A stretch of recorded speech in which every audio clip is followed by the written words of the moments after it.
बरीरे दहीबरा खाई शताधिक असुस्थ घटना काली सुस्थ हुई घर को जाइथिबा रोगी आज पुणी असुस्थ अनुभव करी बरी गोष्ठी स्वास्थ्य केन्द्र को आसुछंती। अन्यपटे दहीबरा व्यवसायी बापा और पुओ को थाना रे अटक रखी पुलिस पचराउचरा करुछि।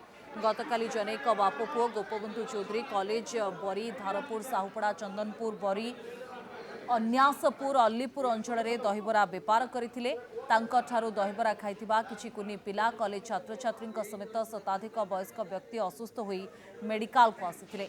खबर पाई बरी विधायक मेडिकल रे पहुंची रोगींकर स्वास्थ्य अवस्था बुझीथिले। परिस्थिति नियंत्रण पाई 30 रु अधिक पुलिस मेडिकल रे नियोजित होइथिले।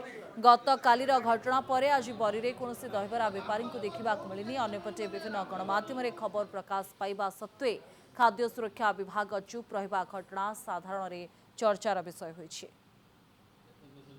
एग्जाम थिला हमर +3 एग्जाम आस्तिलु सेठी दहीबरा थिला खाइ देतिली। तापर ठारू मुंड बुलेला जल्दी पळेली दुटा एग्जाम भी देलिनी पळेली। तापर गला को घरे पहुँची नहीं बांती है बांती पर 2-3 थर लैट्रिन ये है तापर पुणी तापर मेडिसिन आनी खाइली टिके भल लगिला। तापर फेरे आज मुंड बुलेला आज पुणी आज्ञा बांती होचे। हाँ बांती 4 थर 5 थर है।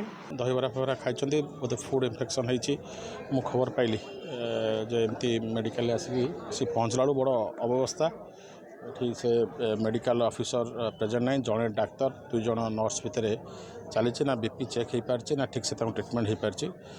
मु ए विषय खबर पाई रास्ता आसला बेले सीडीएम को संगे कथा 2-3 थर कथा से टीम पठाऊँ। कलेक्टर को 2 थर कथा सारे स्टाफ अच्छा they are not very serious मुझे देखिली तो निश्चित भाव में भगवान करूँ कार किसी अघटन न समस्त भल घर फेरतापर कथा विषय सीडीएम कलेक्टर संगे कथा एठिकार जो डाक्तर मैंने अच्छा कौन पे माने अव्यवस्था जंत्रणा पेट पेन पेट जंत्रणा एडमिशन होता है। डायरिया बहुत हार्डली 10 जन 12 जन डायरिया केस आम सिस्टम को कंट्रोल करूँ।